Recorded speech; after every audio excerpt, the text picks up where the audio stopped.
VOA This Morning.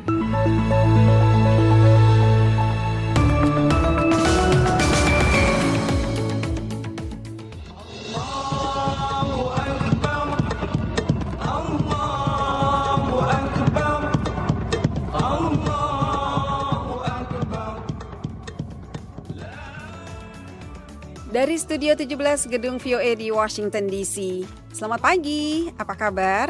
Assalamualaikum warahmatullahi wabarakatuh. VOA This Morning kembali bersama Anda pagi ini, Rabu 10 April 2024, menemani Anda menyambut Idul Fitri. Dan VOA This Morning pagi ini spesial pendengar, kami persembahkan untuk Anda program khusus Idul Fitri. Sementara Anda bersiap menuju masjid atau tanah lapang untuk melaksanakan salat Idul Fitri. Selamat menyambut hari yang istimewa, Hari Fitri bagi umat Islam. Suara takbir berkumandang menandai tibanya 1 Syawal 1445 Hijriah. Berkenaan hari bahagia bagi umat Islam ini, akan kita dengar nanti beberapa pesan dan ucapan hari raya dan juga berbagai laporan terkait Lebaran dan Islam di Amerika. Antara lain, jutaan orang menerjang kemacetan parah untuk mudik. Yang pasti sih soal tiket, pertama itu harus diperjelas juga dan dibatasin kuotanya gitu kan. Masih dari tanah air, kami juga akan menyajikan laporan tentang pasar-pasar tradisional di Jakarta yang penuh disesaki pembeli menjelang Idul Fitri. Ya ntar kalau nggak belanja sekarang takutnya besok nggak ada yang jualan Pak, kan banyak yang pulang kampung. Anggota DPR Amerika, Pramila Jayapal, pernah tinggal di Indonesia. Ia menyampaikan ucapan selamat Hari Raya kepada umat Islam di Amerika maupun Indonesia. Pesan Jayapal akan kami sajikan pula pagi ini. Kami juga akan menyampaikan laporan penerjunan paket-paket bantuan kemanusiaan dari Indonesia untuk rakyat Palestina di Gaza. Kami awali VOA This Morning dengan berita dunia bersama Puspita Sariwati.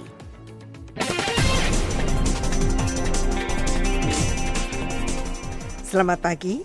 Setelah pembicaraan di Beijing, Menteri Luar Negeri Rusia Sergei Lavrov mengatakan hari Selasa, Tiongkok dan Rusia akan lebih memperkuat kerjasama keamanan di Eropa dan Asia.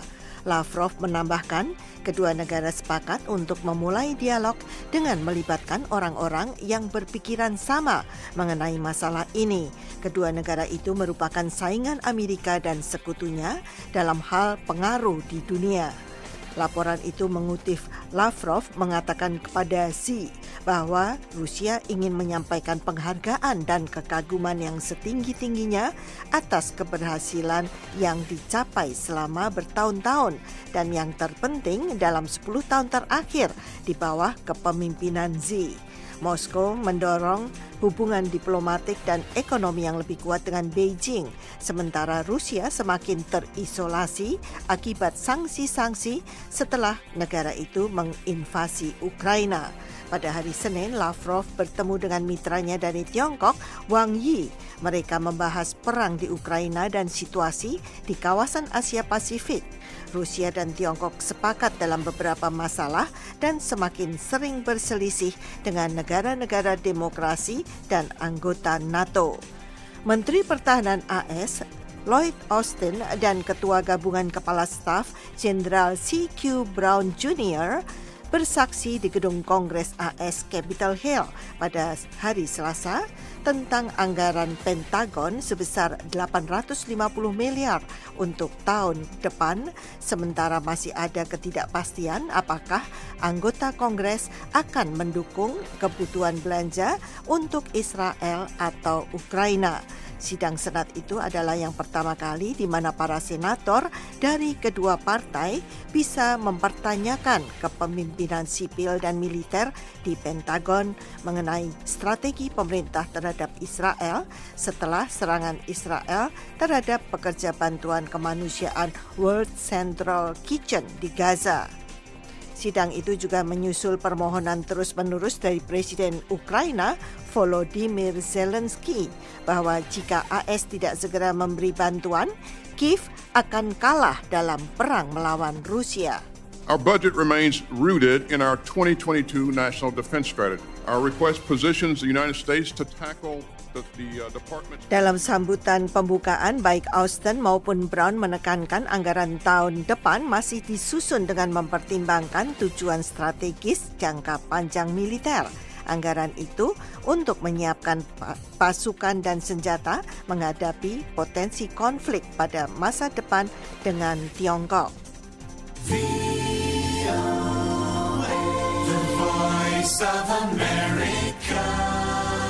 Kita ke Italia. Polisi Italia hari Selasa melaporkan mereka membongkar jaringan perdagangan narkoba yang melibatkan para tersangka di Albania dan Jerman. Petugas mengatakan penggerebekan itu menyebabkan penangkapan 9 orang di Italia, 3 di Albania dan 1 di Jerman, serta menyita lebih dari 40 kg kokain. Kepala Pasukan Operasi Roberto Pittito mengatakan, abbiamo monitorato numerosi viaggi dalla Germania sino in Italia di corrieri albanesi. Kami membantu sejumlah perjalanan dari Jerman ke Italia yang dilakukan oleh kurir Albania. Pada suatu kesempatan, seorang kurir Albania dicegat di Piedmont. Ia membawa lebih dari 22,5 kilogram kokain, katanya. Menurut laporan polisi, kelompok kriminal yang beroperasi antara provinsi Bologna dan Modena ini memiliki hubungan dekat dengan Albania dan Jerman.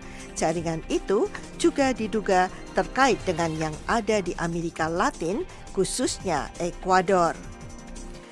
Jerman menolak tuduhan Nicaragua bahwa Jerman melanggar Konvensi Jenewa dan hukum kemanusiaan internasional dengan mendukung Israel dalam perangnya di Gaza. Nicaragua mengatakan di pengadilan PBB bahwa dukungan Jerman memungkinkan terjadinya tindakan genosida oleh Israel. Sekian berita dunia, Puspita Sariwati, VOA, Washington.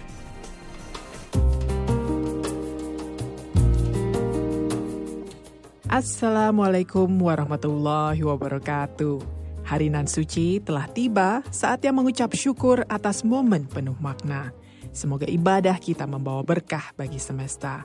Saya Ade Astuti, Chief VOA Indonesia di Washington DC, mewakili segenap tim di Indonesia dan Amerika, mengucapkan selamat Hari Raya Idul Fitri, mohon maaf lahir dan batin.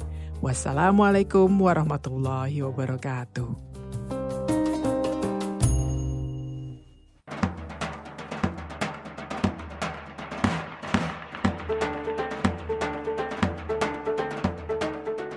VOA This Morning, kini kita ke Indonesia. Jutaan pemudik menerjang kemacetan lalu lintas sewaktu memulai perjalanan ke kampung halaman menjelang Idul Fitri yang jatuh pada Rabu 10 April hari ini. Rekaman drone diambil pada Minggu 7 April menunjukkan ribuan kendaraan mengantre untuk naik feri di Pelabuhan Merak sekitar 100 km sebelah barat Jakarta, sementara antrian panjang kendaraan bermotor membentang jauh di luar. Seorang penumpang kapal feri, Setio Febrian, 28 tahun, mengatakan tahun lalu lebih mudah mendapatkan tiket karena penumpang dapat membeli tiket pada hari yang sama langsung di tempat dibandingkan tahun ini ketika banyak penumpang menghadapi masalah dengan sistem tiket online. Setio, warga Provinsi Lampung, menjelaskan. Yang pasti sih soal tiket, pertama itu harus diperjelas juga dan dibatasin kuotanya gitu kan. Kalau tiket kayak dari tahun kemarin atau tahun ini, waktu beli tiket tuh ada sih jam-jamnya kan, cuma kan kayak asal aja gitu, nggak sesuai jam yang dipilih pun nggak apa-apa, masih bisa. Cuma ya diperbaikin aja lah sistemnya, terus sama paling jumlah kapal sama jumlah dermaga mungkin ditambahin. Aditya Nugraha adalah warga Jakarta yang sedang mudik ke Palembang, Sumatera Selatan. Perjalanan pria berusia 21 tahun ini bersama keluarganya ditempuh dengan berkendara mobil yang harus ikut antre untuk menyeberang dari Merak ke Bakauheni. Mengenai kemacetan yang dialaminya, dia mengatakan, Semalam berangkat dari rumah jam 9 malam. Kira-kira udah 13 jam sampai sekarang. Masih terhambat oleh macet yang sangat lama gitu. Tentunya ya semoga cepat-cepat ada solusinya. Arus mudik di Pulau Jawa, baik dengan kendaraan bermotor maupun kereta api juga sangat padat, tetapi para pemudik tetap bersemangat. Yayu Kurniawati, 52, bersama keluarganya yang mudik ke Surabaya menceritakan pengalamannya berburu tiket kereta api. Alhamdulillah ini tiket jauh-jauh hari udah pesen. Nah, jadi tiap hari hunting terus supaya biar dapat. Maunya kan tiap mudik kan ini pulang kampung tiketnya malam, ini dapatnya siang, tapi ya alhamdulillah pokoknya bisa mudik lah, masih kebagian tiket. Iksvan Henry Wintoko, manajer humas dan juru bicara perusahaan perkeretaapian milik negara atau PT KAI menjelaskan. Kalau animo masyarakat kan cukup tinggi.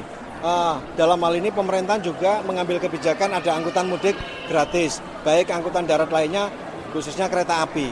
Ya, kalau ngomong kapasitas, ya tentunya kami juga kepingin semakin tiap tahun melakukan peningkatan. Jika dibandingkan dengan tahun kemarin, kami ada peningkatan 8% dari total tempat duduk.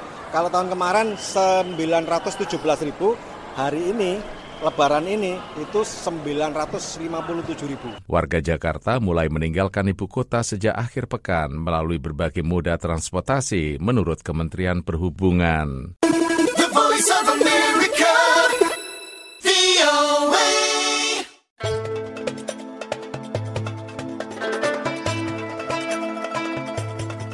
VOA This Morning masih dengan laporan dari Indonesia. Warga berbondong-bondong memenuhi pasar-pasar tradisional di sekitar Jakarta guna membeli persediaan bahan makanan untuk beberapa hari ke depan sebelum Idul Fitri. Berikut laporannya. Selasa merupakan hari terakhir aktivitas pasar sebelum sebagian besar penjual mudik pulang kampung untuk merayakan Idul Fitri bersama keluarga mereka. Di pasar tradisional Senen, Jakarta, Puspita Sari, seorang ibu rumah tangga, mengaku ia harus menyempatkan diri berbelanja pada saat-saat terakhir sebelum pasar tutup. Ia mengatakan, Ya ntar kalau nggak belanja sekarang takutnya besok nggak ada yang jualan Pak. Kan banyak yang pulang kampung, tukang sayur. Para pedagang mengaku antusias tahun ini karena penjualan mereka meningkat. Meskipun mereka terkendala oleh ketersediaan barang-barang yang menyebabkan harga naik drastis. Daging seperti daging ayam dan daging sapi banyak menjadi incaran pembeli untuk hidangan lebaran mereka. Juga di pasar tradisional Senen, Vina Anastasia, seorang penjual daging ayam, mengatakan, Kalau rame sih sebenarnya sama, cuman harga tahun ini yang sangat melambung.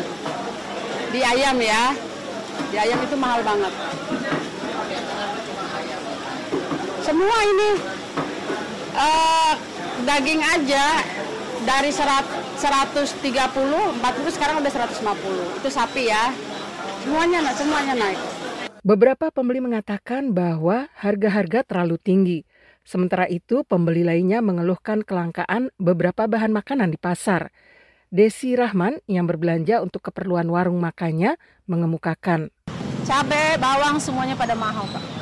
Termasuk nangka juga nih Pak, lagi kosong harganya juga mahal. Biasa 10.000 sekilo, sekarang 25.000, 20 sekilo. Itu pun langka barangnya. Harus dibeli, kita kan butuh. Tapi nggak ada Pak, gimana? Pemerintah Indonesia berusaha untuk mempertahankan stabilitas harga dan pasokan bahan makanan. Tetapi kenaikan harga-harga serta kelangkaan bahan makanan menjelang Idul Fitri tidak terelakkan. Sementara itu, jutaan orang memadati stasiun-stasiun kereta, terminal-terminal bus, bandara, dan jalan raya sewaktu mereka pulang kampung untuk merayakan Idul Fitri bersama keluarga mereka. Kementerian Perhubungan memperkirakan kali ini adalah pergerakan orang yang paling besar dalam sejarah Indonesia. Demikian info kali ini, Utami Husin, VOA Washington.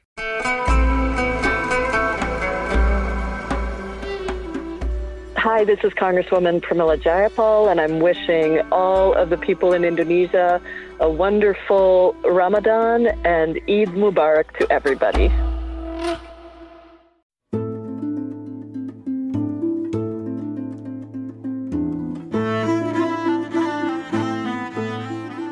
VOA This Morning, pemerintah Indonesia Selasa mewujudkan janji untuk mengirim bantuan kemanusiaan bagi warga Palestina di Gaza. Bantuan pangan dengan berat total 3.200 kg berhasil diterjunkan oleh TNI Angkatan Udara setelah mendapat izin dari beberapa pihak berwenang. Ini adalah paket bahan pangan yang akan kita terjunkan untuk saudara-saudara kita di Gaza, Palestina, dan di atasnya ini adalah payung parasut. Pemerintah Indonesia hari Selasa mewujudkan janji untuk mengirim bantuan kemanusiaan bagi warga Palestina di Gaza.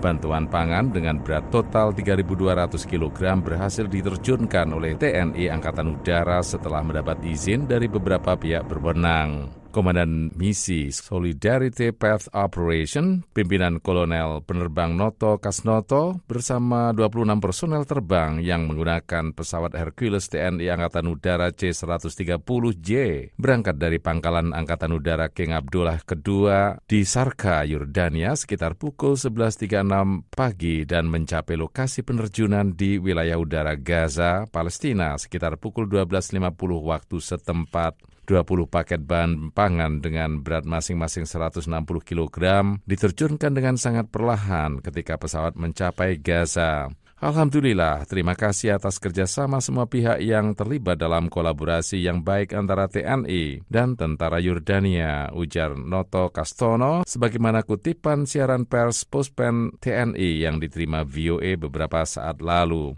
Seusai pengiriman bantuan ini, pesawat Hercules C-130J kembali ke Yordania sekitar pukul 15.47 waktu setempat dan langsung bertolak ke tanah air. Tim ini diperkirakan tiba di Jakarta pada Kamis 11 April. Pengiriman bantuan kemanusiaan lewat udara yang dilakukan 2 sorti ini merupakan hasil hubungan diplomatik yang sangat baik antara Indonesia dan Yordania. Namun teknis di lapangan juga melibatkan tim dari Mesir dan Uni Emirat Arab. Panglima TNI Jenderal Agus Subianto melepas keberangkatan pengiriman bantuan kemanusiaan ini di Jakarta pada 29 Maret lalu. Secara keseluruhan ada sekitar 900 unit payung udara orang dan payung udara barang dengan total berat 14 ton bantuan logistik yang dibawa. Awalnya bantuan akan diserahkan ke Kerajaan Yordania untuk kemudian disalurkan ke Gaza, Palestina. Sebagaimana diketahui, Yordania adalah wali penjaga Masjid Al-Aqsa yang memiliki izin untuk memasok bantuan ke wilayah udara Palestina. Komunikasi intensif antara pihak Kementerian Luar Negeri, Kementerian Pertahanan, dan sejumlah pihak lain sejak pesawat berangkat membuahkan hasil dengan diizinkannya pesawat Hercules TNI Angkatan Udara untuk menerjunkan langsung bantuan kemanusiaan itu ke Gaza pada hari Selasa.